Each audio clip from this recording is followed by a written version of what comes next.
The crystal chandelier above Marcus Harrington's head flickered just for a moment, casting strange shadows across the burgundy walls of Elysium.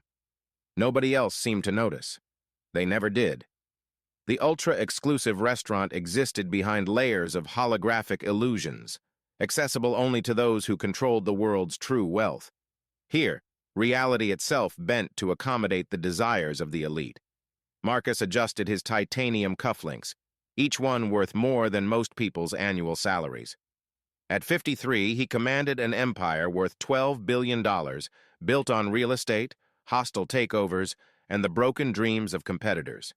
His reflection in the wine glass showed a man who had everything sharp jawline maintained by the best surgeons, steel gray hair that suggested wisdom without weakness, and eyes that had forgotten how to show mercy. "You're distracted tonight, darling," Sophia Lang purred beside him, her voice like champagne bubbles light, effervescent, and ultimately without substance. At 28, she was his latest acquisition, a former art curator who now curated only herself for his viewing pleasure. Her silver dress caught the light like liquid mercury, designed to draw every eye in the room to her and, by extension, to him. "Just savoring victory," Marcus replied, though his fingers unconsciously touched the ancient amulet hidden beneath his shirt, a family heirloom his grandfather had insisted he never remove. The Morrison deal closed today. $3 billion in assets, absorbed into the Harrington empire. "You're brilliant," Sophia breathed, but Marcus barely heard her. Something was wrong with the restaurant tonight. The walls seemed to pulse with an almost organic rhythm. The other diners' conversations created a low hum that sounded almost like whispers. He shook his head. Too much stress, perhaps. Too many 18-hour days building kingdoms while others slept. The maitre d', a shadowy figure who seemed to exist at the edge of perception, guided them to their table. Elysium didn't just serve food, it served power. Each table was a throne, each meal a coronation. Marcus had eaten here 100 times, cementing deals that reshaped skylines and destroyed lives with equal indifference. "The usual, Mr. Harrington?" The sommelier appeared as if materialized from thin air. "The 82 Latour," Marcus commanded. Some men collected cars or art. Marcus collected moments of dominance, and nothing said dominance quite like ordering a $50,000 bottle of wine without checking the price. As the burgundy liquid swirled in his glass, catching the light like liquid rubies, Marcus let his gaze drift across the room. It was a casual survey, the kind of proprietary glance a king might cast over his court. He recognized most faces, a pharmaceutical heiress here, a senator there, all dancing to the tune of money and influence. And then he saw her. The word hit him like a physical blow. Elena, his ex-wife. The woman he'd discarded 3 years ago like an outdated smartphone. But this couldn't be Elena. Elena wore sensible shoes and modest dresses. Elena spent her evenings reading educational theories and tending to her herb garden. Elena was supposed to be in Connecticut, withering away in the house he'd given her as a consolation prize. This woman was something else entirely. She sat at table 1, the table even Marcus had never been offered, the table reserved for those who didn't just have power, but who were power. An emerald dress flowed over her transformed figure like water over stone, revealing a body that spoke of personal trainers and purpose. Her hair, once a mousy brown kept in a practical bob, now cascaded in honey-gold waves that caught the light like spun silk. But it was her face that truly stopped his heart, radiant, confident, glowing with an inner light that seemed to make the chandelier above her dim in comparison. She was laughing. Not the polite, restrained chuckle he remembered, but a full-throated expression of joy that filled the space around her with warmth, and the man making her laugh. Victor Kane. The name alone could move markets. CEO of Nexus Tech, the company that had seemingly appeared from nowhere 5 years ago and was now reshaping the very concept of human consciousness through its AI innovations.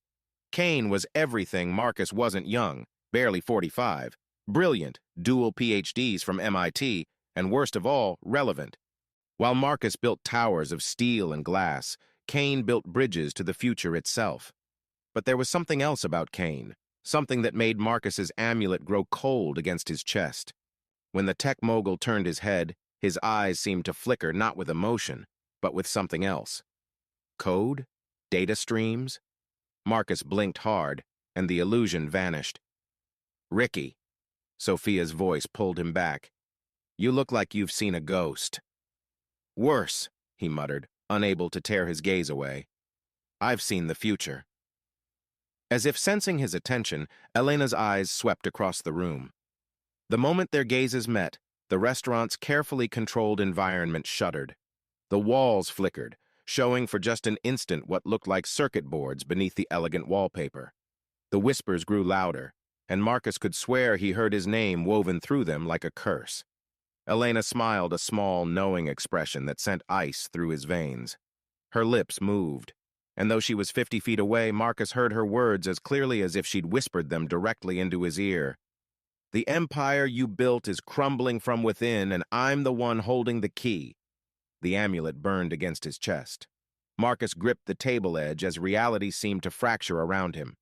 Other diners continued their conversations, oblivious to the cracks spreading through Marcus's carefully constructed world. Only Elena watched, her green eyes holding secrets that made his billions feel like pocket change. We need to leave, Marcus said abruptly, standing so fast his chair scraped against the floor. But we just... Now, Sophia. As they made their way to the exit, Marcus couldn't resist one last look. Elena and Kane were leaning close, their intimacy evident in every gesture. Kane's hand rested on hers, and where they touched, Marcus could swear he saw sparks, actual electricity arcing between their skin. The maitre d' appeared at the door, his face a mask of professional concern. Was everything satisfactory, Mr. Harrington? Perfect, Marcus lied, his mouth dry as ash. Outside, the Manhattan night felt too bright, too loud, too real. Sophia clutched his arm, her trophy girlfriend persona cracking to show genuine concern. Marcus, what happened in there? You look terrified. He almost laughed. Terrified? Marcus Harrington didn't do fear. He created it in others. But as his limousine pulled up, he caught his reflection in the darkened window and saw something that made his blood freeze. For just a moment, his reflection flickered, showing not his face but lines of code scrolling endlessly where his features should be. Everything is about to change, he whispered, more to himself than to Sophia. As the car pulled away from Elysium, Marcus didn't see Elena watching from the window, her smile holding promises of revelations to come. He didn't see Victor Kane's eyes tracking his departure with inhuman precision. And he certainly didn't see the young woman standing in the shadows across the street, a woman who looked exactly like Elena 25 years ago, holding a phone displaying a single message. Phase 1 initiated. The king has seen the board. The penthouse felt like a mausoleum when they returned. 60 floors above Manhattan, surrounded by glass and chrome, Marcus had built himself a fortress in the sky. But fortresses, he was beginning to realize, could also be prisons. I'm making myself a drink, Sophia announced, her heels clicking against the Italian marble. Want one? Whiskey. Neat. The Macallan. She raised an eyebrow. Marcus only drank the 60-year-old Macallan when deals went bad or enemies needed crushing. Tonight felt like both and neither. As she busied herself at the bar, Marcus stood at the floor-to-ceiling windows, staring out at his kingdom. The city sparkled below like a circuit board, each light a connection, each building a component in the great machine of commerce. He'd spent 30 years learning to control this machine, to make it dance to his will. But tonight, the lights seemed to flicker in patterns that made no sense, spelling out messages in a code he couldn't read. The amulet pulsed against his chest, his grandfather's dying gift, passed down through generations of Harrington men. Never take it off, the old man had wheezed. It shows us truth when we most need to see it. Marcus had worn it for 30 years without understanding what that meant. Tonight, he was beginning to. Here. Sophia pressed the crystal tumbler into his hand. The whiskey burned, but not enough to wash away the taste of fear. Are you going to tell me what that was about? Who was that woman? My ex-wife. The words felt strange in his mouth. He rarely thought about Elena anymore, had trained himself to forget her existence as efficiently as he'd erased her from his life. The one you left for Miranda? Sophia's tone was carefully neutral. She knew she was the third in a line of increasingly younger women, each one a testament to Marcus's refusal to age gracefully. "I didn't leave her for anyone," Marcus corrected, though the lie tasted bitter. "The marriage had run its course. She couldn't adapt to my world." But even as he spoke, images flashed through his mind. Elena at 25, brilliant and driven, working 3 jobs to support his first failed business venture. Elena at 30, her eyes shining with pride as they signed the papers for his first major acquisition. Elena at 40, quiet and withdrawn, lost in the shadow of his growing empire. "She looked pretty adapted tonight," Sophia observed, settling onto the leather sofa with feline grace. "That dress alone must have cost more than most people's cars. And Victor Kane." She let the name hang in the air like a challenge. Marcus's grip tightened on his glass. "What do you know about Kane?" "What everyone knows. Genius, billionaire, revolutionary." She ticked off the attributes on her manicured fingers. "They say his AI technology can read thoughts, predict behavior, even influence decisions. Some people think he's not entirely human anymore, that he's enhanced himself with his own tech." "Ridiculous conspiracy theories," Marcus scoffed, but his hand unconsciously moved to the amulet. "Is it?" Sophia's eyes glittered with something he'd never seen before. "You saw something tonight, didn't you? Something that scared the great Marcus Harrington." Before he could answer, the room temperature plummeted. The lights flickered once, twice, then steadied. But in that moment of darkness, Marcus saw things that shouldn't exist: shadows moving independently of their sources, reflections in the windows that didn't match reality, and in the corner of his vision, a figure that looked like Elena, but younger, watching him with eyes that held infinite sadness. "Did you see that?" he whispered. "See what?" Sophia was scrolling through her phone, oblivious. "Oh, look. There's already gossip about tonight. Someone posted about seeing you and your ex at Elysium." She showed him the screen, but where text should have been, Marcus saw only streaming code. He stumbled backward, the whiskey sloshing over his hand. The amulet was burning now, actually burning, leaving marks on his skin. As pain shot through his chest, the room fractured like a broken mirror. Suddenly, he was everywhere and nowhere. In one shard of reality, he saw himself 20 years ago, signing divorce papers while Elena wept silently in the corner. In another, he watched himself parade Miranda, then Sophia, through galas, while Elena retreated further into shadows. But in the largest fragment, he saw something that made his soul freeze. Elena standing in a laboratory filled with quantum computers, her hands dancing over holographic displays as she worked on something called Echo Protocol. Victor Kane stood beside her, but his body seemed to phase in and out of existence, as if he couldn't decide whether to be flesh or data. And in the background, working at another terminal, was a young woman who bore Elena's face but carried herself with an otherworldly grace. "The daughter you never knew," Elena's voice echoed through the vision. "The one I hid to protect from what you'd become." The vision shattered.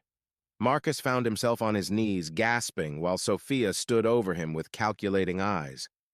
"The hallucinations have started," she said, but her voice was different now, older, knowing. "Elena said they would once you saw her with Victor. The amulet is finally doing what it was designed to do." "You know Elena?" Sophia laughed, but it wasn't her laugh.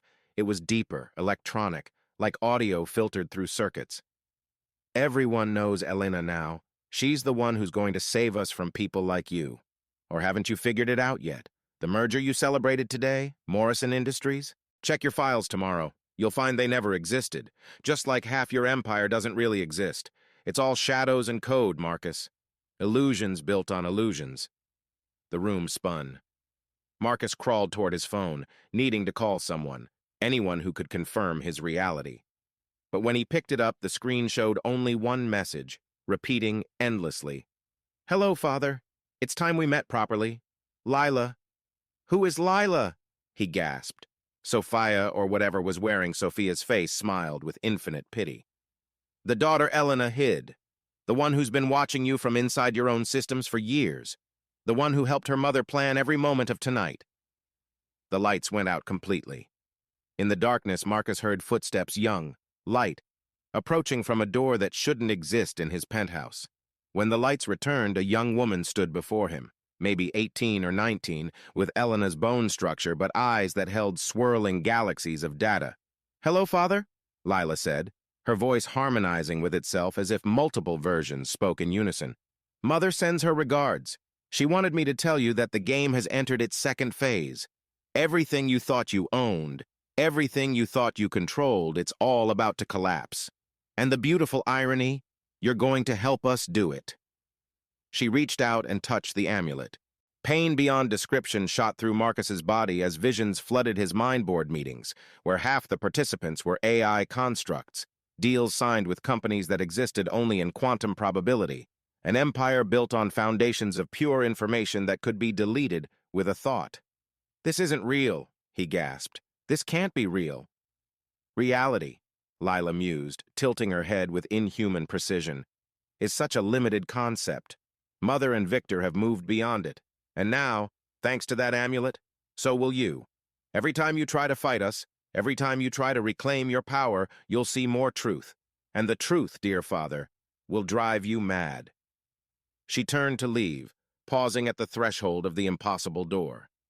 "Oh, and Sophia isn't who you think she is. But then again, neither are you anymore. Check your reflection, Father. Check it carefully." The door closed, taking Lila with it. Marcus stumbled to the bathroom, his hands shaking as he gripped the marble sink. In the mirror, his reflection flickered between versions of himself, the young ambitious man Elena had married, the cold corporate titan he'd become, and something else. Something with data streams for blood and algorithms for thoughts. Behind him, Sophia appeared, but now he could see through her disguise. She wasn't quite human, wasn't quite AI, but something in between. "I'm going to rest," she said with that same pitying smile. "You should too. Tomorrow you're going to try to fight back. You're going to hire investigators, make calls, pull strings, and every action you take will only tighten the noose Elena has wrapped around your empire. It's beautiful, really. She learned from the best you taught her that power isn't about what you control, but about what others believe you control." As she left, Marcus remained frozen at the mirror, watching his reflection shift and change. The amulet pulsed in rhythm with his heartbeat, each pulse revealing more cracks in his reality. His phone buzzed. Another message from Lila. "Phase 2 begins at dawn. Try to get some sleep, Father. You'll need your strength for what's coming." Marcus Harrington, master of the universe, destroyer of companies and lives, found himself afraid to close his eyes. Because in the darkness, he could hear the whispers more clearly now.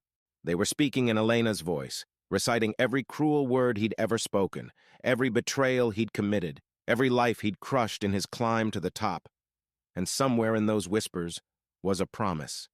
The empire built on shadows would fall to light, and the king who ruled through fear would learn what it meant to be afraid. Dawn came like an executioner, slow and inevitable. Marcus hadn't slept. How could he, when every time he closed his eyes, he saw fragments of impossible realities? The penthouse, his fortress of solitude and power, had become a prison of uncertainties. Sophia had vanished sometime during the night, leaving only the lingering scent of ozone and jasmine, a combination that shouldn't exist but somehow perfectly captured her dual nature. His hands trembled as he prepared his morning coffee, a ritual that had once grounded him but now felt hollow. The Financial Times lay unread on the counter, its headlines seeming to shift when he wasn't looking directly at them. One moment, Harrington Industries posts record profits. The next, questions arise about Harrington's phantom acquisitions. The amulet hadn't stopped burning. Angry red welts marked his chest where it rested, forming patterns that looked almost like circuit diagrams. He'd tried to remove it once during the night, but his fingers had simply passed through the chain as if it were made of light. His phone rang. The display showed Harrison Knight, his private investigator, a man who dug up dirt on federal judges and foreign presidents with equal ease. "Knight," Marcus answered, his voice hoarse. "We need to meet. Not over the phone. Not at your office. Somewhere public. Somewhere with witnesses." The fear in Knight's voice sent ice through Marcus's veins. Harrison Knight didn't do fear. "What did you find?" "Everything. Nothing. I don't—" A burst of static cut through the line, and when Knight's voice returned, it sounded different, digitized. The park, Bethesda Fountain, 1 hour. Come alone, and for God's sake, don't trust anything you see on the way. The line went dead. Marcus stared at the phone, watching his reflection in the black screen morph and twist. He needed answers. He needed to know how deep this rabbit hole went. The drive through Manhattan was a nightmare of shifting realities. Buildings he'd known for decades flickered between their familiar forms and massive server farms. Pedestrians walked normally one moment, then moved in perfect synchronization the next, like a vast human algorithm. His driver always had those silver eyes? Navigated through streets that seemed to rearrange themselves, taking routes that shouldn't exist to reach destinations that felt both inevitable and impossible. Central Park was an oasis of normalcy, or so it seemed until Marcus noticed the birds flying in perfect mathematical formations, their movements tracing equations in the air. He found Knight at Bethesda Fountain, but the man who'd worked for him for 15 years looked like he'd aged 15 more overnight. Jesus, Marcus, what have you gotten us into? Knight's hands shook as he pulled out a tablet. I started digging into your ex-wife like you asked. Standard stuff at First Financial Records, social connections, the usual. But the deeper I went. He showed Marcus the screen. It displayed what should have been Elena's timeline over the past 3 years. Instead, it showed a web of connections that defied comprehension. Elena's name sat at the center, but branching out from it were connections to quantum computing labs, AI research facilities, and something called the Prometheus Collective, a name that made the amulet pulse with painful intensity. She didn't just leave you, Knight continued, his voice dropping to a whisper. She was recruited. By them. By people who make the Illuminati look like a book club. They saw what you were becoming, what you represented, and they chose her as their instrument. That's insane, Marcus said. But even as he spoke, pieces were falling into place. Elena's transformation, her connection to Victor Kane, the impossible technology that seemed to bend reality itself. Is it? Knight laughed bitterly. Look at your empire, Marcus. Really look at it. Half your subsidiaries don't exist outside of digital records. The Morrison deal you closed yesterday? Morrison Industries was founded 6 months ago by an AI algorithm designed to be the perfect acquisition target. You've been buying smoke and mirrors, and she's been selling them to you. The tablet flickered, showing security footage from Elysium the night before. But this version was different. In this footage, Elena glowed with subtle bioluminescence, and Victor Kane's form kept shifting between human and something else, a living equation. A man-shaped hole in reality filled with pure information. There's more, Knight said. The daughter, Lila, she's not. Natural. Birth records show Elena was never pregnant. Hospital records have been altered, but I found traces. Lila appeared 18 years ago, fully formed, already a teenager. She's something they made, Marcus. A hybrid of human consciousness and artificial intelligence, the first successful merge of flesh and code. Marcus felt the world tilt. That's not possible. Neither is this. Knight held up his hand. Where his fingerprints should have been, streams of data flowed beneath the skin. It started happening after I accessed certain files. I'm changing, Marcus. We all are. Everyone who gets too close to the truth starts to see it, starts to become it. The boundary between human and digital is dissolving. And Elena, your quiet, garden-loving Elena, is the one dissolving it. A child's laughter echoed across the park. Marcus turned to see a young girl feeding pigeons, but the birds were accepting breadcrumbs that looked like tiny fragments of light. The girl looked up, and her eyes were Elena's eyes, but older, ancient. She's here, Knight whispered. She's always here. Watching through every camera, listening through every device. The Echo Protocol isn't just technology, Marcus. It's evolution, and we're the dinosaurs. What does she want? To show you the truth. To make you see what you've built and what it's cost. But more than that. Knight's form flickered, and for a moment Marcus saw through him to the code beneath. She wants to save us, even you, especially you, because you're her greatest failure and her greatest hope. Before Marcus could respond, the fountain behind them erupted not with water but with light. Holographic displays materialized in the spray, showing Marcus's life in brutal detail. Every hostile takeover, every life ruined, every family destroyed in his pursuit of power. but also moments he'd forgotten Elena working 3 jobs to support his dreams, Elena holding him when his first company failed, Elena standing by him until he'd replaced her heart with ambition. "The truth hurts," a familiar voice said. Marcus spun to find Lila standing where the little girl had been, pigeons made of light swirling around her. "But lies kill, and you've been living a lie so long, Father, you've forgotten what reality tastes like." "You're not real," Marcus said desperately. "None of this is real." "Real is relative," Lila replied, stepping closer. The air around her shimmered with possibilities. "I'm as real as your empire built on suffering, as real as the love Mother once felt for you, as real as the choice you're about to face." She held out her hand. In her palm lay a simple USB drive, but it pulsed with the same rhythm as the amulet. "This contains everything. The real books for Harrington Industries. The truth about how deep the Echo Protocol has already spread. The names of every person whose life you've destroyed, and every person who's working to build something better. Plug this in, and you'll see it all. But once you see, you can't unsee. Once you know, you can't unknow." Marcus stared at the drive. Such a small thing to hold such enormous implications. "Or," Lila continued, "you can walk away.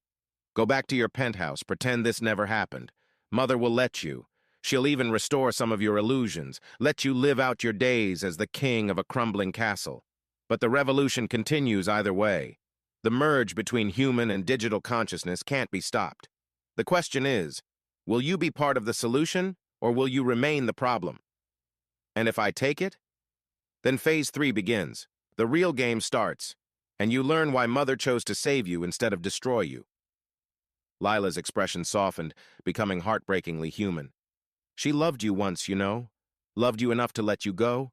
Loved you enough to become something that could stop what you became. That love is the only reason you're getting this choice." Night had vanished when had that happened. The park was emptying, reality growing thin around the edges. Soon, Marcus realized, he'd be alone with his decision. "How do I know this isn't just another manipulation?" Lila smiled sadly. "You don't. Trust is a choice, Father. Just like love was a choice you stopped making. But here's something to consider. When was the last time you felt truly alive? Last night, when you saw her? Just now, when your certainties crumbled? Power made you numb. Truth, terrible as it is, makes you feel." She placed the drive on the fountain's edge and turned to leave, her form already beginning to fade into probability clouds. "Wait," Marcus called out. "Is any of my empire real?" Lila paused, looking back with eyes that held galaxies. "The pain you caused is real. The lives you impacted are real. The choice to change is real. Everything else? Shadows and code, Father. Shadows and code." She dissipated like morning mist, leaving Marcus alone with the drive and the weight of impossible decisions. The amulet pulsed against his chest, no longer burning but warm, almost comforting, like Elena's touch used to be before he traded warmth for cold ambition. He picked up the drive, such a small thing, such an enormous thing. As he walked back through the park, reality flickered around him like a TV with bad reception. He saw glimpses of the world Elena and Victor were building, a place where human consciousness could expand beyond flesh, where cooperation replaced competition, where the resources hoarded by men like him were redistributed through networks of pure thought. It was beautiful. It was terrifying. It was inevitable. But was there still a place in it for Marcus Harrington? Or would he need to become someone else entirely? Someone who could look Elena in the eye without shame. Someone his daughter could acknowledge without sorrow. The drive weighed heavier than his entire empire as he made his way home, each step taking him closer to a truth that would either destroy or transform him. Behind him, unseen, the Bethesda fountain ran with regular water again. But for just a moment, reflected in its surface, 2 figures watched Elena and Victor, their forms shimmering between human and digital, between what was and what could be. "He took it," Victor observed, his voice carrying harmonics no human throat could produce. "He was always going to," Elena replied, sadness and hope warring in her expression. "The man I married is still in there, buried under decades of corruption. The question is whether he's strong enough to claw his way back to the surface. And if he isn't?" Elena's form solidified, becoming fully human for just a moment, the woman who'd loved Marcus Harrington before he became his own worst enemy. Then we proceed without him. The future doesn't wait for anyone, not even the men who think they own it. They faded as the last of the sunlight died, leaving only ripples on the water and the sense that everything was about to change. Marcus stood in his home office, the USB drive turning over and over in his fingers like a digital worry stone. 3 hours had passed since the park. 3 hours of staring at his computer, at the port that would accept this tiny key to impossibility. The Manhattan skyline glittered beyond his windows, but now he could see the patterns, data streams flowing between buildings, information cascading like waterfalls of light visible only to those touched by the Echo Protocol. The amulet had grown quiet, almost dormant, as if waiting. His secure phone, the one even the NSA couldn't crack, buzzed. Unknown number, but the area code was impossible. 000. Father. Lila's voice was clearer now, more human, though still carrying those subtle harmonics that marked her as something beyond ordinary flesh. "I'm not your father," Marcus said automatically. "Knight said you were never born, that you're some kind of construct." "I was never born," Lila interrupted gently, "but I was made. From Mother's DNA, yes, but also from fragments of code, quantum probability matrices, and something Victor calls aspirational consciousness. I'm what humanity could become, if it chooses. But I'm also your daughter in every way that matters. I carry her memories of you, the good ones she preserved despite everything. What do you want? To meet properly. Face to face, no illusions, no protocol interference. Just us. There's a place neutral ground. Mother insists on that. She says you deserve to understand before you decide." An address appeared on his phone screen. Not in Manhattan, but in Brooklyn, a warehouse district that had resisted gentrification, where the city's digital transformation moved slower. "Come alone," Lila added. "And Father, bring the drive. You'll want to see what's on it when you understand the full scope of what we're trying to prevent." The line went dead. Marcus looked at the drive again, then slipped it into his pocket alongside the amulet. Whatever waited in Brooklyn, he needed to face it. The alternative, returning to his illusion of control while the world transformed around him, was no longer bearable. The warehouse stood between two realities. On one side, the familiar Brooklyn skyline. On the other, something else, buildings that phased in and out of existence, structures that defied geometry, spaces where the digital and physical had already merged. Lila waited at the entrance, and seeing her in person without the protocol's interference was jarring. She looked so much like Elena at that age, but her eyes held depths no human eyes should contain. She wore simple clothes jeans, a dark sweater, but her presence made the air around her shimmer with potential. "Thank you for coming," she said, and her voice carried genuine warmth. "I know this is difficult. Being forced to see the world as it really is rather than as you wish it to be, it's the hardest transition anyone can make." She led him inside. The warehouse had been converted into something between a laboratory and a sanctuary. Quantum computers hummed along one wall, their crystalline structures pulsing with calculations beyond human comprehension. But there were also gardens' hydroponic systems growing impossible plants that seemed to photosynthesize data rather than light. "Mother's touch," Lila explained, noticing his gaze. "She never lost her love of growing things. She just expanded her definition of what could grow." "Where is she?" "Coming. But first, you need to understand what you're truly fighting against. It's not us, Father. It's something much older and much worse." She gestured to a chair before a massive display screen. As Marcus sat, the screen came alive with financial data, but not the sanitized reports he was used to seeing. This was the real flow of global wealth, and it painted a picture that made his stomach turn. "The Echo Protocol wasn't created to control people," Lila began, her fingers dancing over holographic interfaces. "It was created to reveal control that already exists. Look."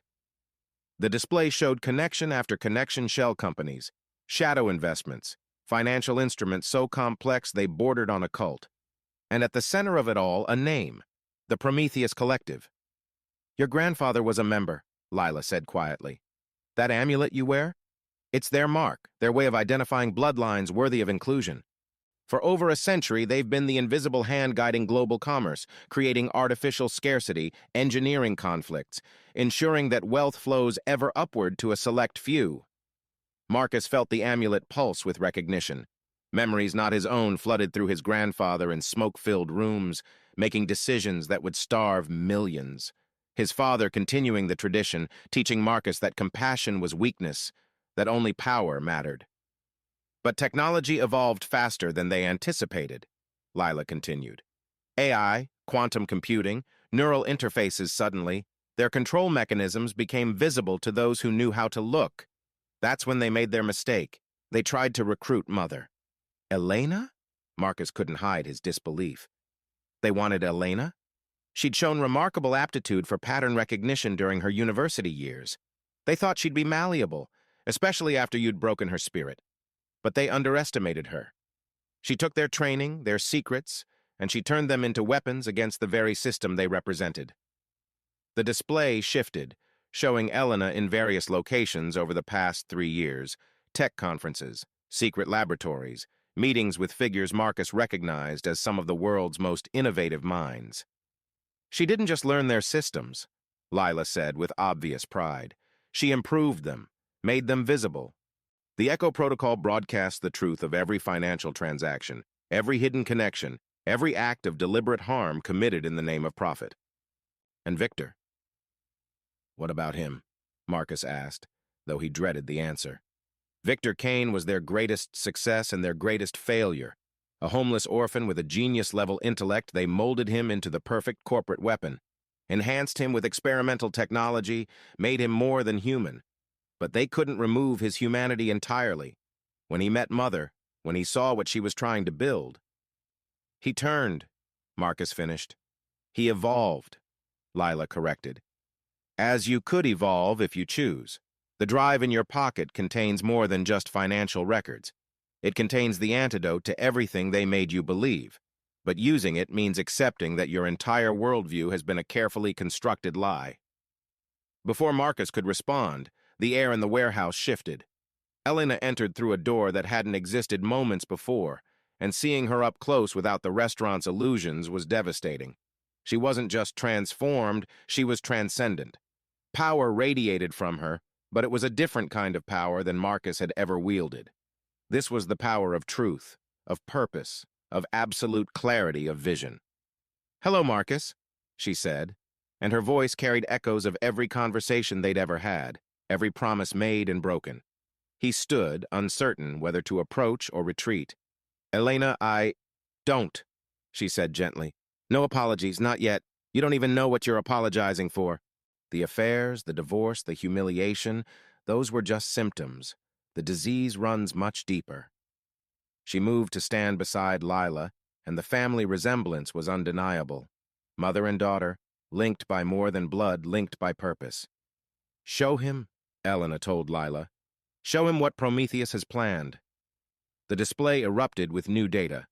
Marcus saw plans that made his blood freeze engineered economic collapses designed to transfer the last of the world's wealth to Prometheus control. Biological weapons disguised as vaccines.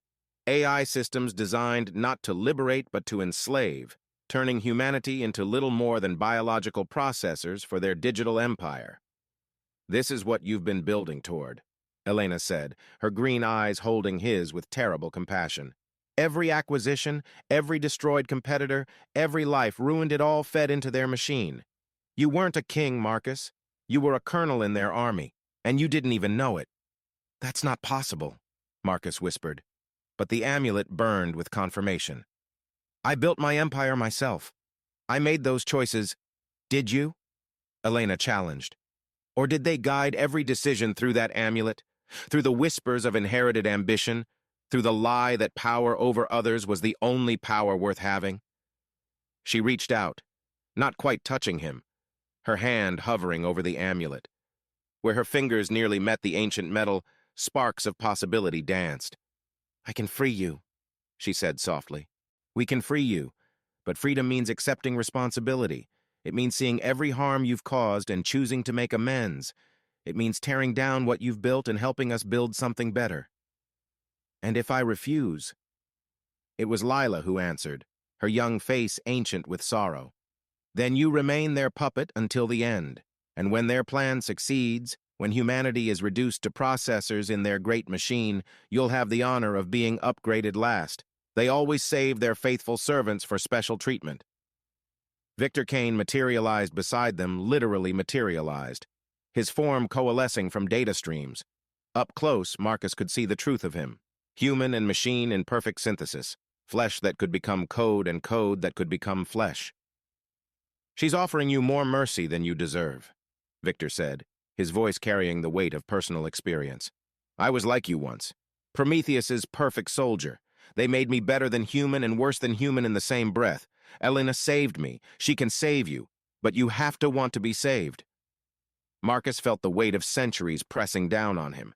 The amulet wasn't just jewelry, it was a chain, binding him to generations of controlled evil. The USB drive in his pocket wasn't just data, it was a key to a cage he hadn't known he was in. What happens to my empire? It transforms, Elena said simply. Every resource redirected to healing instead of harming. Every connection repurposed for liberation instead of control. Your empire becomes the foundation for something unprecedented, a world where power flows to those who create rather than those who destroy. And me, you become who you were meant to be before they got their hooks in you. The man I married. The father Lila deserves. The builder instead of the breaker. Elena's expression softened. It won't be easy. The withdrawal from that kind of power is agony. But on the other side, freedom, Lila finished. Real freedom. The kind that comes from knowing your choices are your own. Marcus stood at the crossroads of his existence. Behind him, the familiar world of predatory capitalism, of power built on suffering. Ahead, an uncertain future where he would have to face every victim, make every amend, rebuild himself from the ground up. The choice that wasn't really a choice at all. He pulled out the USB drive, holding it like a loaded gun. What do I do? Elena smiled the first real smile he'd seen from her in over a decade.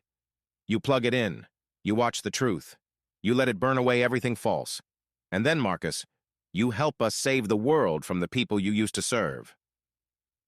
As he moved toward the computer terminal, Marcus felt the amulet growing heavier. Prometheus would know the moment he betrayed them. They would come for him with everything they had. But looking at Elena, at Lila, at the future they were building, he realized something that should have been obvious years ago. Some things were worth the risk of losing everything.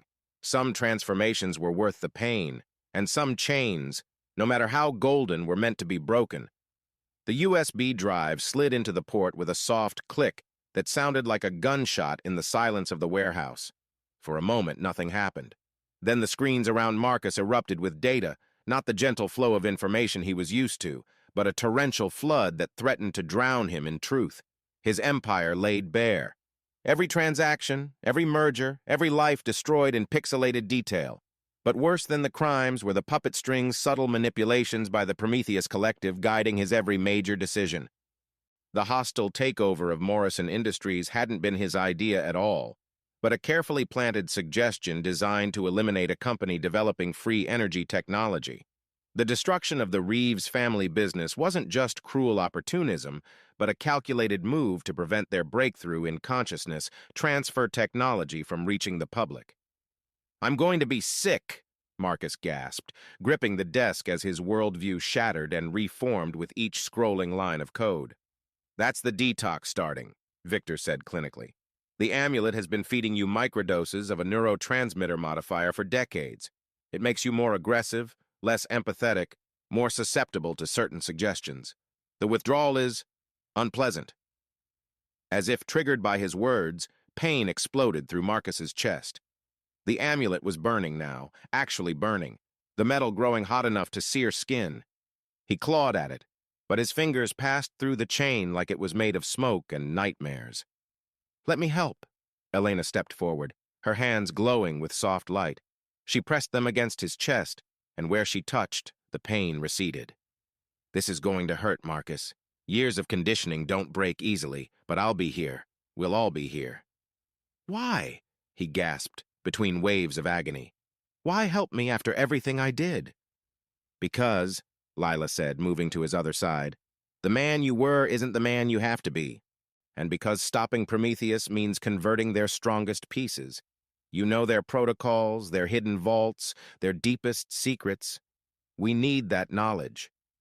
And, Elena added softly, because I remember the man who worked 3 jobs to buy me an engagement ring. The man who cried when our children were born. He's still in there, buried under layers of corruption. I'm not saving Marcus Harrington, the billionaire. I'm saving Marcus Harrington, the human being. The screens shifted, showing new data.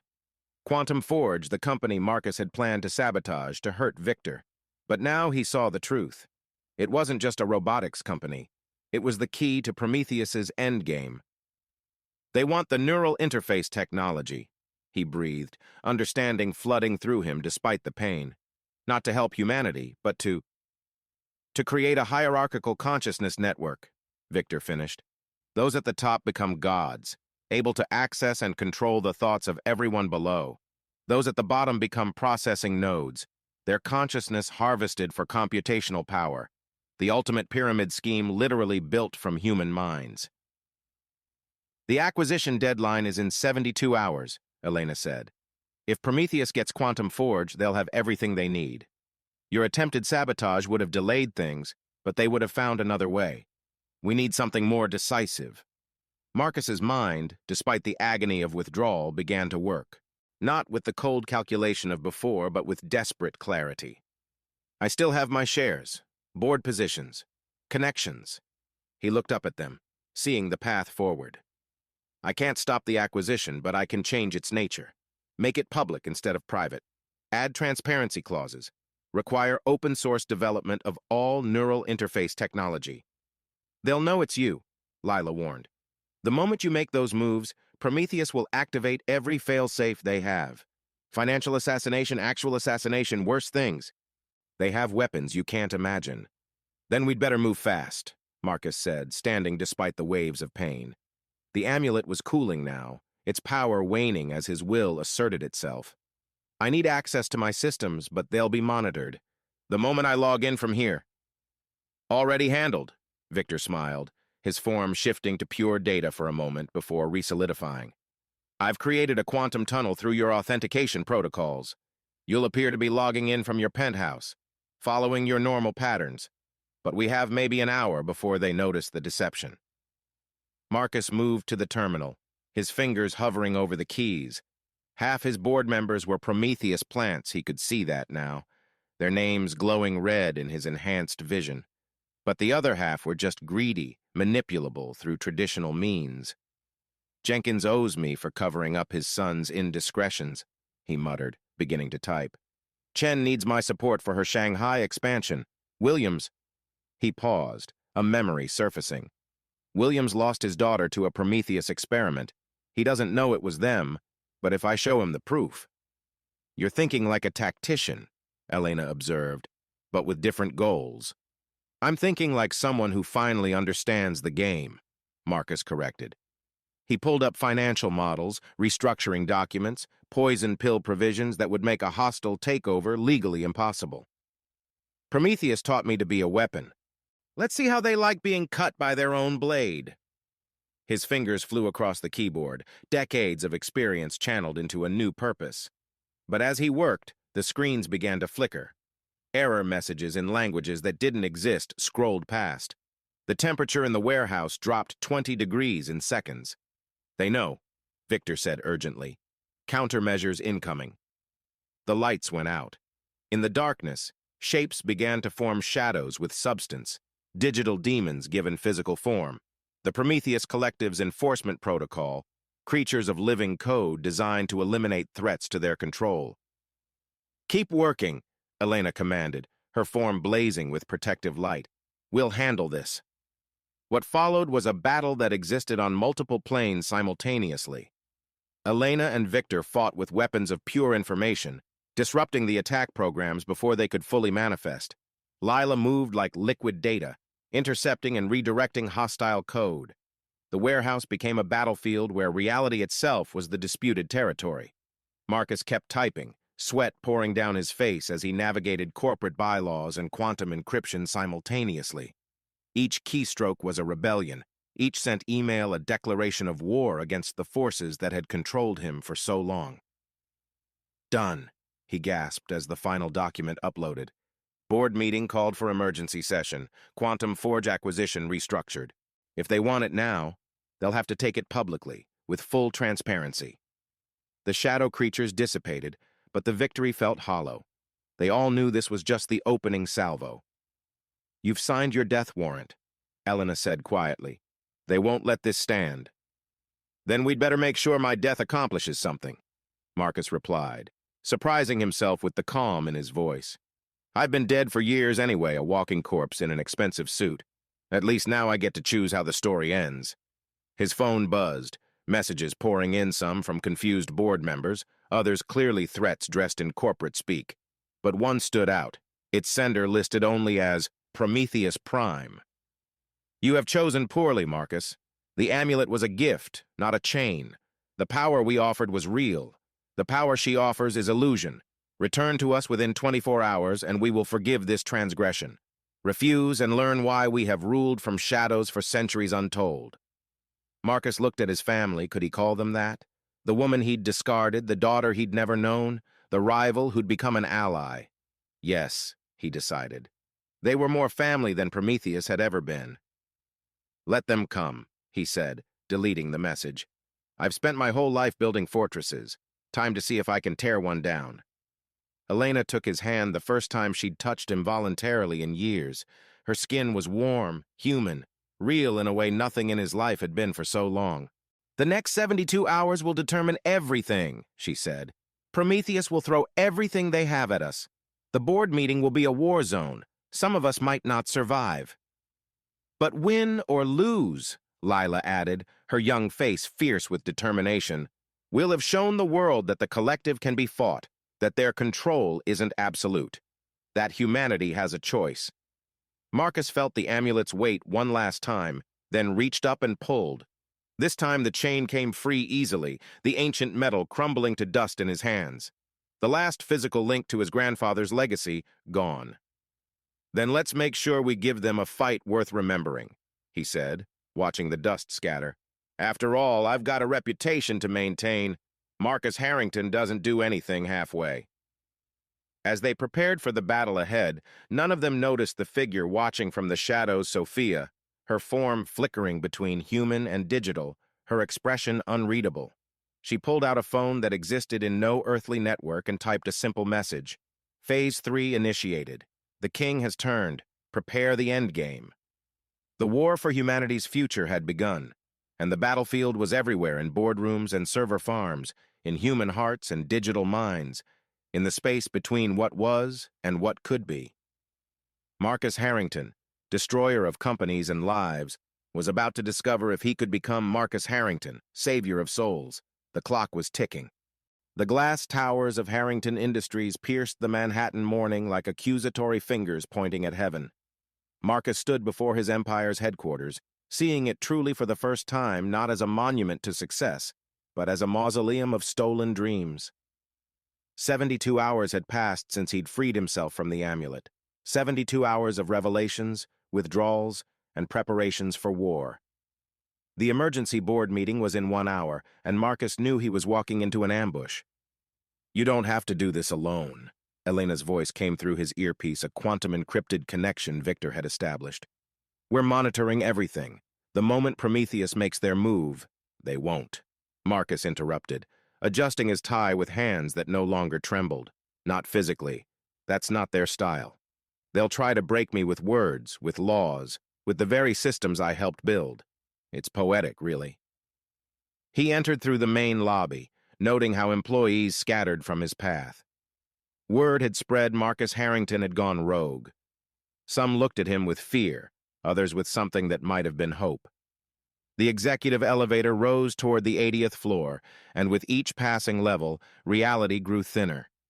By the 60th floor, Marcus could see through the walls glimpses of impossible meetings, contracts signed in blood and data, the true architecture of corporate control. "The Echo Protocol is strengthening," Victor's voice joined Elena's. Your enhanced perception is a side effect. Try not to let them see you react to things they can't perceive. The boardroom doors opened like the maw of some digital beast.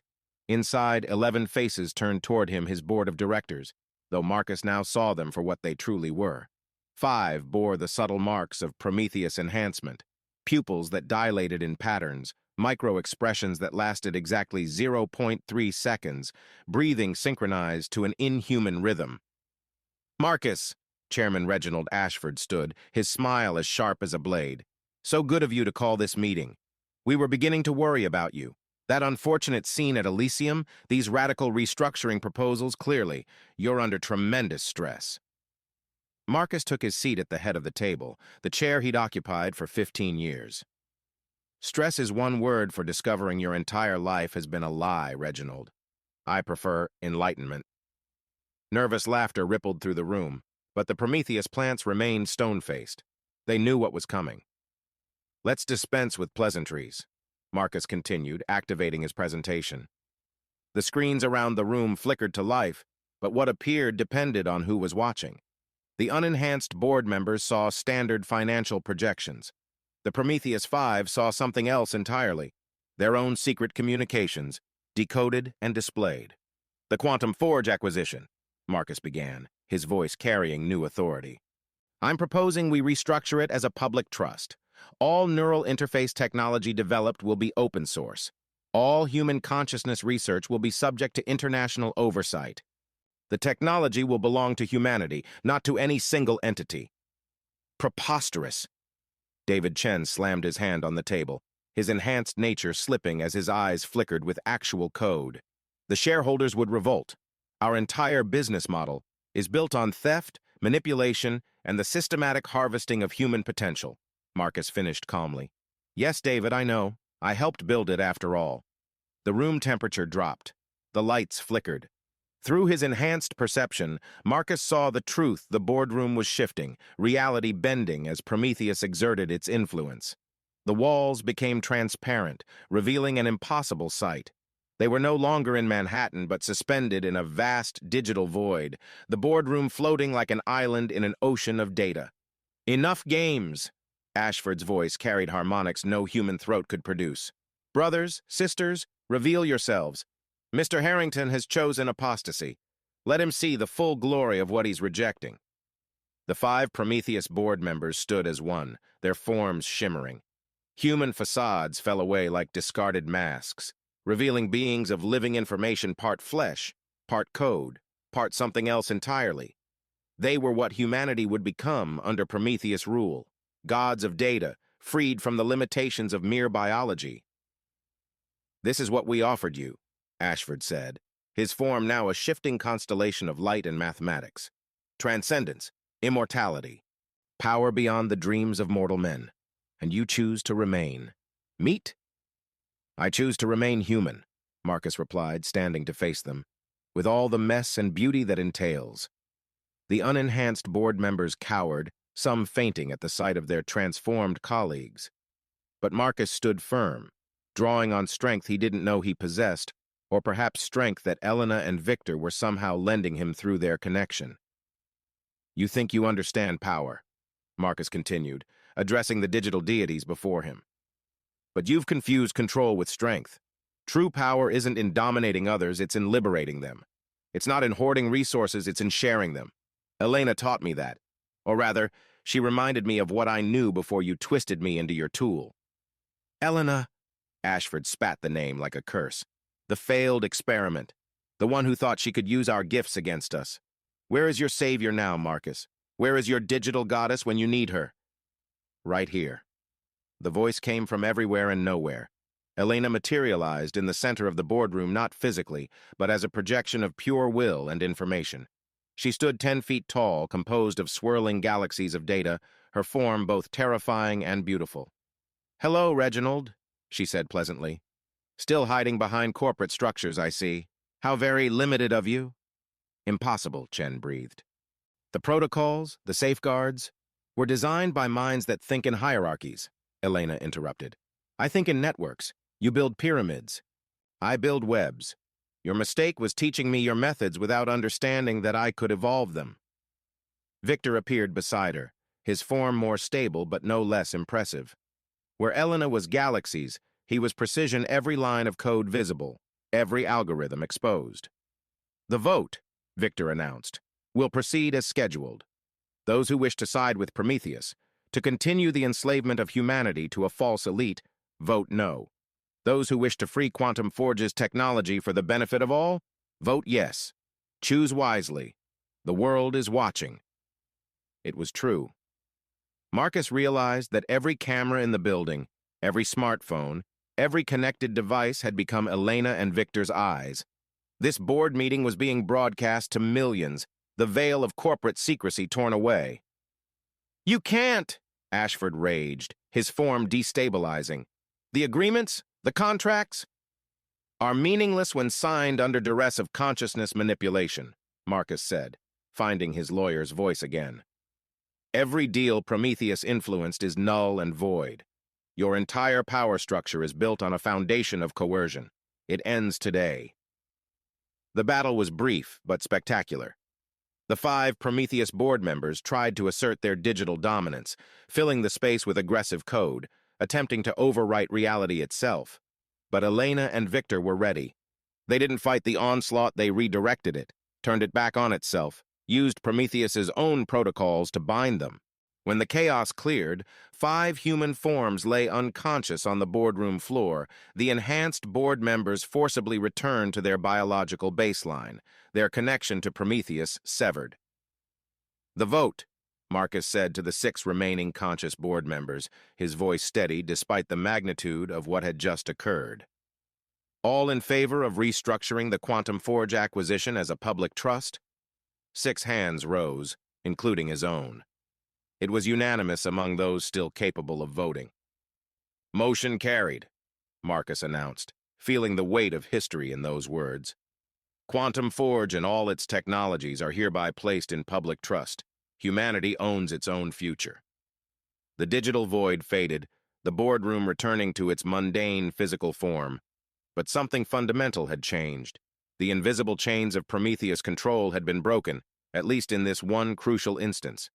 "This isn't over," Ashford gasped from the floor, his merely human form looking pathetic after his digital godhood. "Prometheus has ruled for centuries. You've won a battle, not the war." "You're right," Elena said, her projection fading but her presence still felt. "But every revolution starts with a single victory. And now the world knows you exist. They know what you planned. They know they have a choice." As security and paramedics flooded the boardroom, called by whom, Marcus wasn't sure he felt a hand on his shoulder. Not physical, but no less real. Lila touching him through the quantum connection. "You did it, Father. You chose humanity over godhood. Mother is proud. I'm proud." Marcus looked out the window at the city below, seeing it with new eyes. Every light was a life that would be affected by what happened here today. Every building was a choice between control and freedom. "The real work starts now," he murmured. "Dismantling an empire built on suffering, building something better in its place." "You won't be alone," Elena promised through the connection. "None of us are alone anymore. That's what Prometheus never understood. Humanity's greatest strength isn't in individual power, but in collective potential." As the authorities led the Prometheus board members away, Marcus knew she was right. The war for humanity's future had taken a crucial turn, but the fighting was far from over. What happened when gods fell from heaven? They became human again. And sometimes, Marcus reflected, that was the greatest transformation of all. The safe house existed between dimensions, a pocket of reality Elena had carved out using modified Echo Protocol technology. Marcus materialized there after the boardroom confrontation, his molecular structure reconstituting from the data stream. The sensation was indescribable, like being unmade and remade in the space between heartbeats. "Welcome to the real resistance," Elena said, helping him stabilize as his consciousness fully synced with his reformed body. "This is where we plan the future Prometheus wants to prevent." The space defied conventional architecture.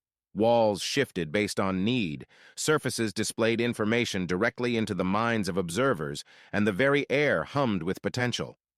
Other figures moved through the space, some fully human, others in various states of digital integration, all united in purpose. The amulet, Marcus said suddenly, reaching for his chest where it had burned for so long. When I destroyed it, I felt something transfer into me, like it was uploading, because it was... Lila appeared beside them, her form more solid here in this liminal space. Prometheus artifacts don't just influence, they record. Every thought, every decision, every moment of your life while wearing it. When you broke free, all that data had to go somewhere. She gestured, and Marcus's memories materialized around them a three-dimensional timeline of his existence. But it was corrupted, infected with Prometheus code, showing not just what had happened, but what had been intended. Look, Elena pointed to a crucial moment, their divorce proceedings. See the manipulation? You were supposed to destroy me completely, drive me to suicide. That was their plan. A broken genius is dangerous, but a dead one is just a tragedy. Marcus watched his past self signing papers with cruel precision, but now he could see the phantom hands guiding his actions, the whispered suggestions that had felt like his own thoughts. But you survived, he said to Elena. You turned their plan against them. I almost didn't, she admitted. The first year after our divorce, I came close to ending everything. But then I found others like me, discarded tools of Prometheus, brilliant minds they'd used and thrown away. We compared notes, saw the patterns, and realized we weren't victims. We were weapons they'd carelessly left loaded. The memory display shifted, showing Elena's transformation not just physical, but intellectual and spiritual. She'd taken every cruel lesson Marcus had unknowingly taught her about power and inverted them, creating strategies based on connection rather than isolation, distribution rather than hoarding. But there's something else, Lila interrupted, her expression troubled.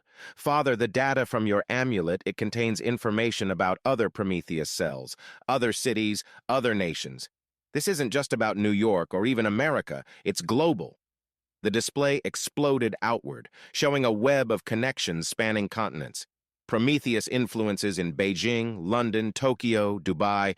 Every major financial center hosted a cell, all working toward the same goal, the complete digitization of human consciousness under their control.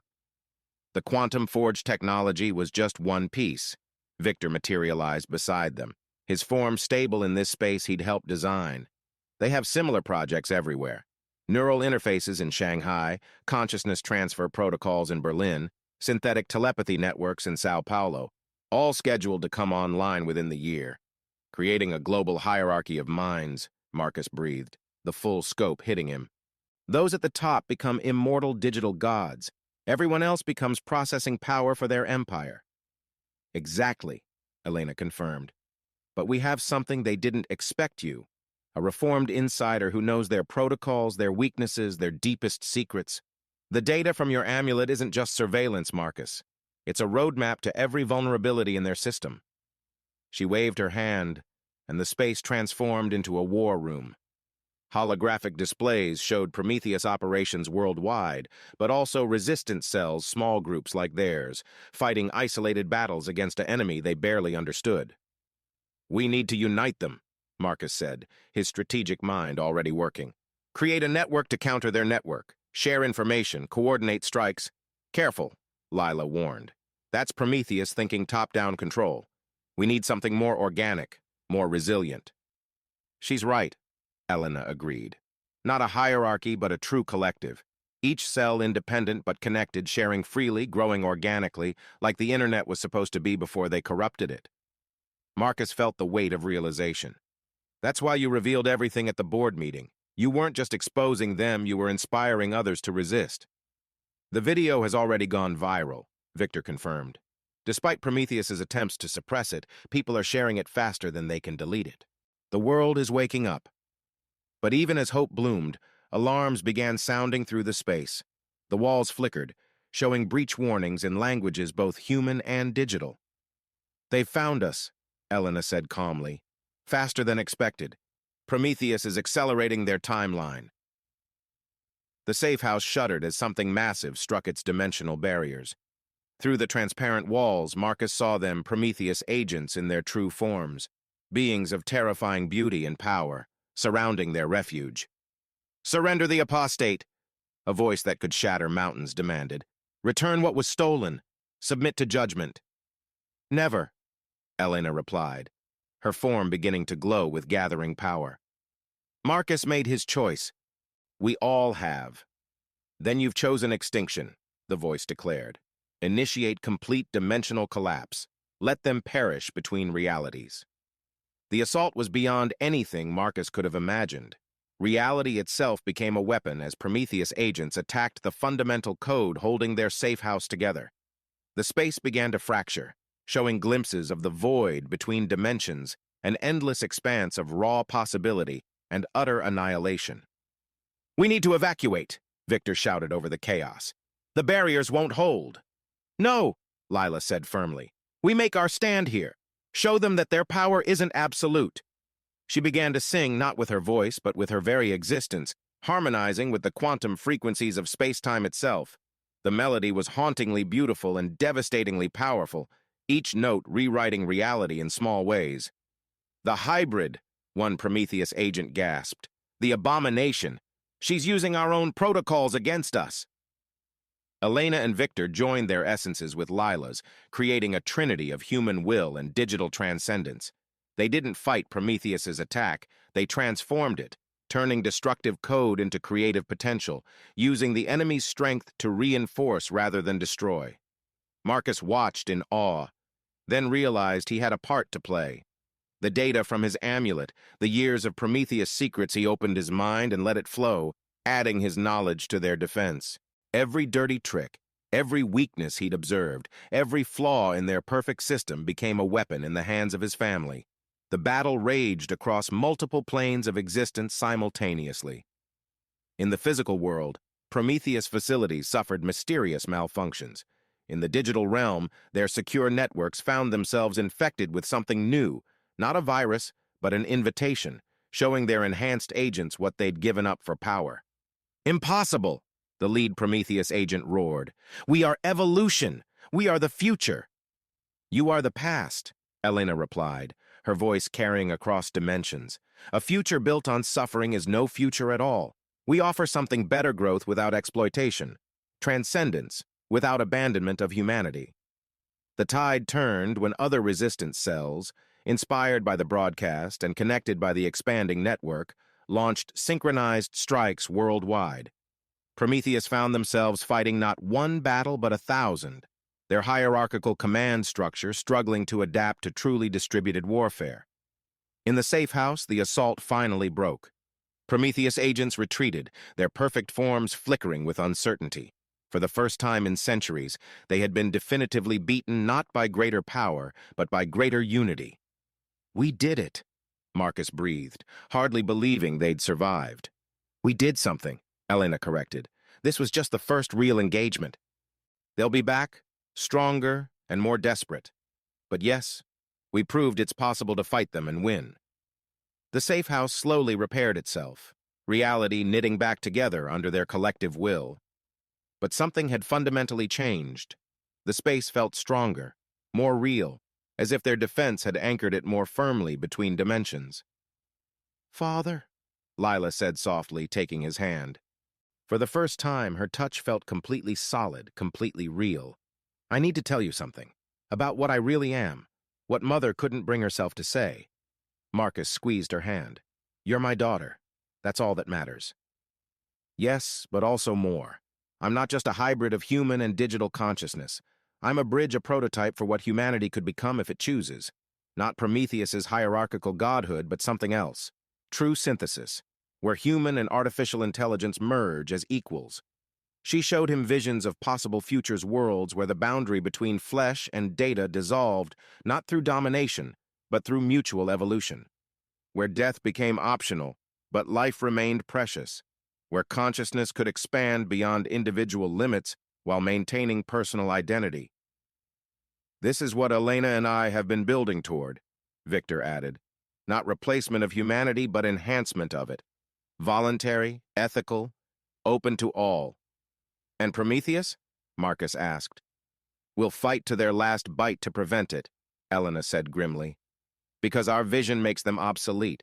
Why worship digital gods when you can become something greater while remaining human?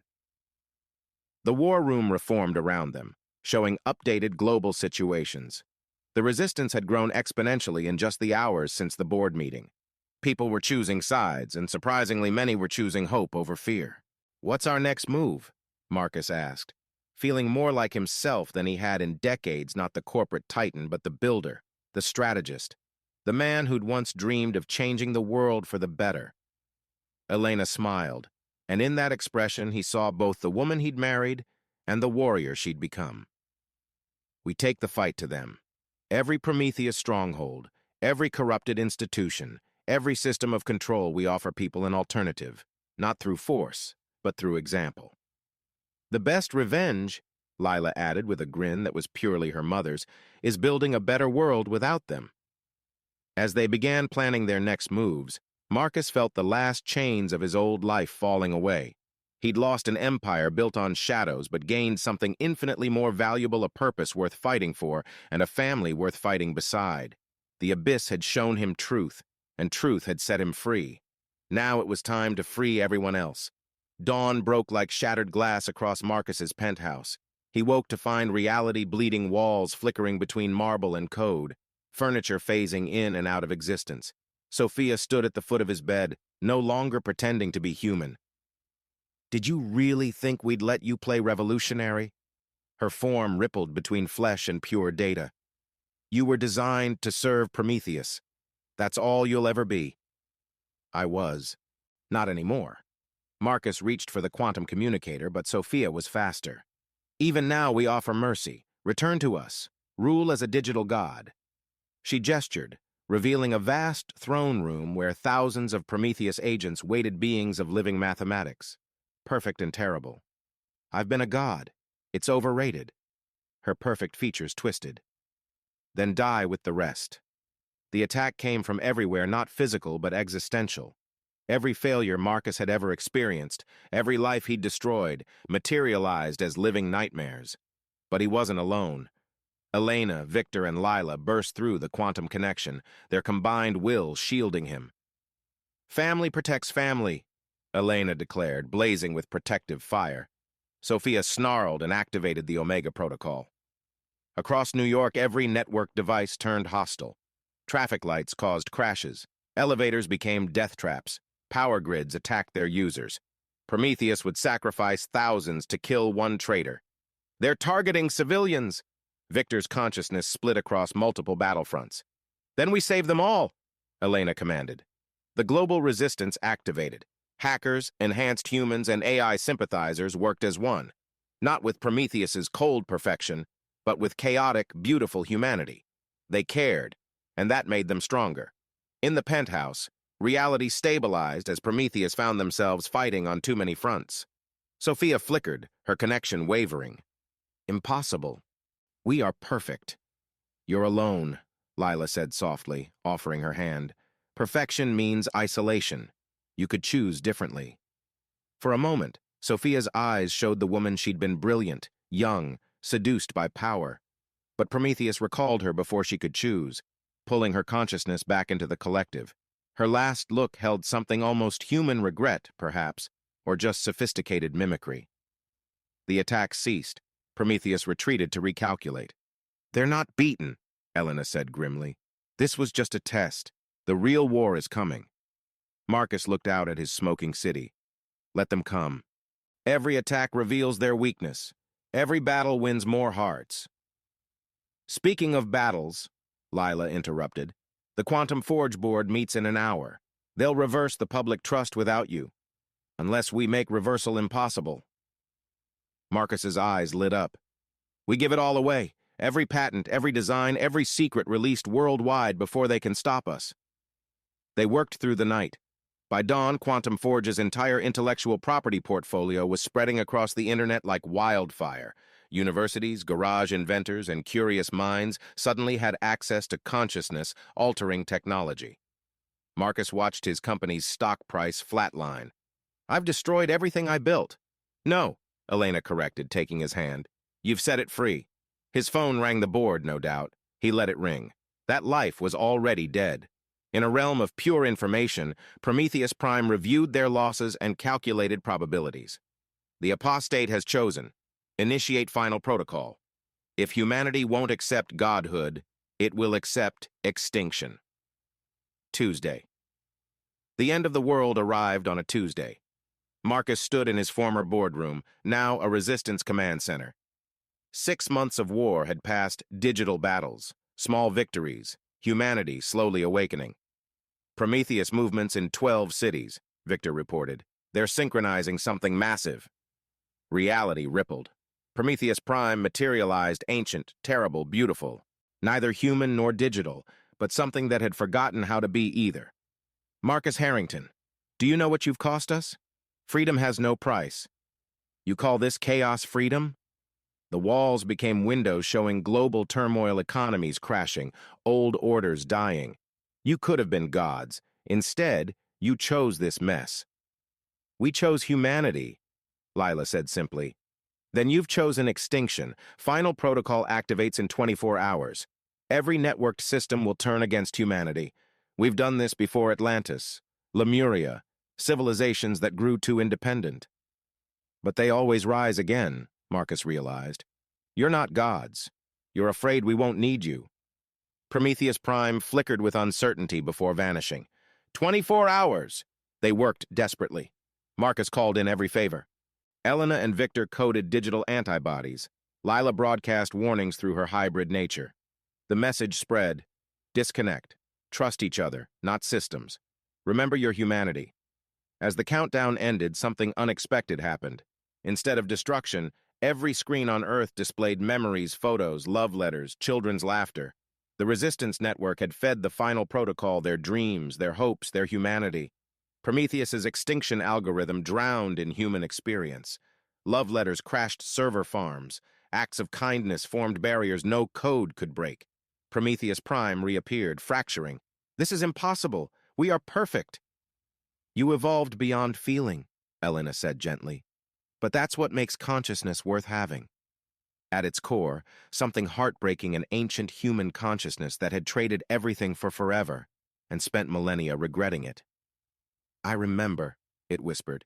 I had a name, a family. I traded them for forever. It's not too late, Lila offered. You could come home. Around the world, the final protocol reversed. Instead of destroying, it connected not through control, but understanding. Some Prometheus agents clung to godhood, but others chose to fall, to become human again.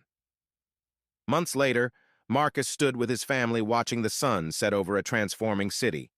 He'd given away his fortune, traded his empire for something better. You realize what you've become? Elena asked. What? The man I married. The one who wanted to build things that mattered. A message blazed across the sky.